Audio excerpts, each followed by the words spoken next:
Hi guys, this morning I want to share with you my veggie box scheme.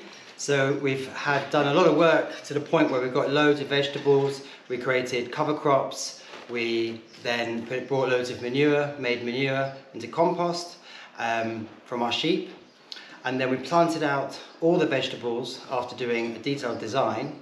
And then we've been weeding and maintaining them for a while, and we've been feeding all of our guests on our permaculture course. But now the course is ended and it's quiet here at the farm, we started doing weekly veggie boxes.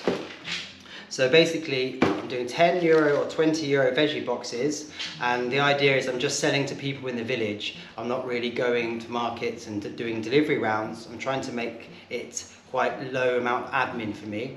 So I'm giving people much more because a €10 organic veggie box is about 4.5 kilos, but I'm giving 6 kilos of veggies.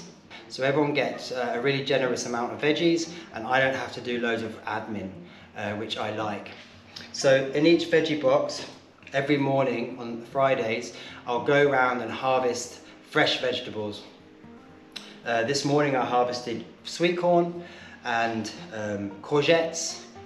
I harvested different types of cabbage. I harvested 2 types of tomatoes, 2 types of eggplants, peppers, chilies. We went and harvested beans, and last week we harvested our pumpkins and potatoes, and also quite a lot of fruit.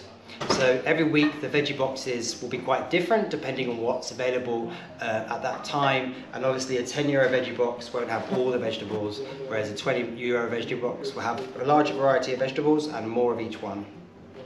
So for me, this is really cool. I'm really enjoying doing this, as it's basically the fruits of our labour, and it's nice giving the veggies straight to people that are going to eat them and getting feedback from them.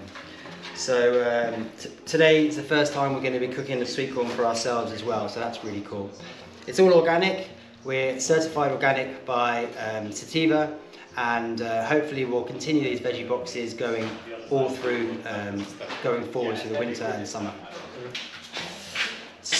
So just selling €10 veggie boxes is not going to make a living, unfortunately, because we need more money than that to survive here. So we're hoping to upsell to our customers. So we have things like eggs, organic homemade jam, dried herbs, as well as fresh herbs, kilo water bottle, and homemade soap that's all organic.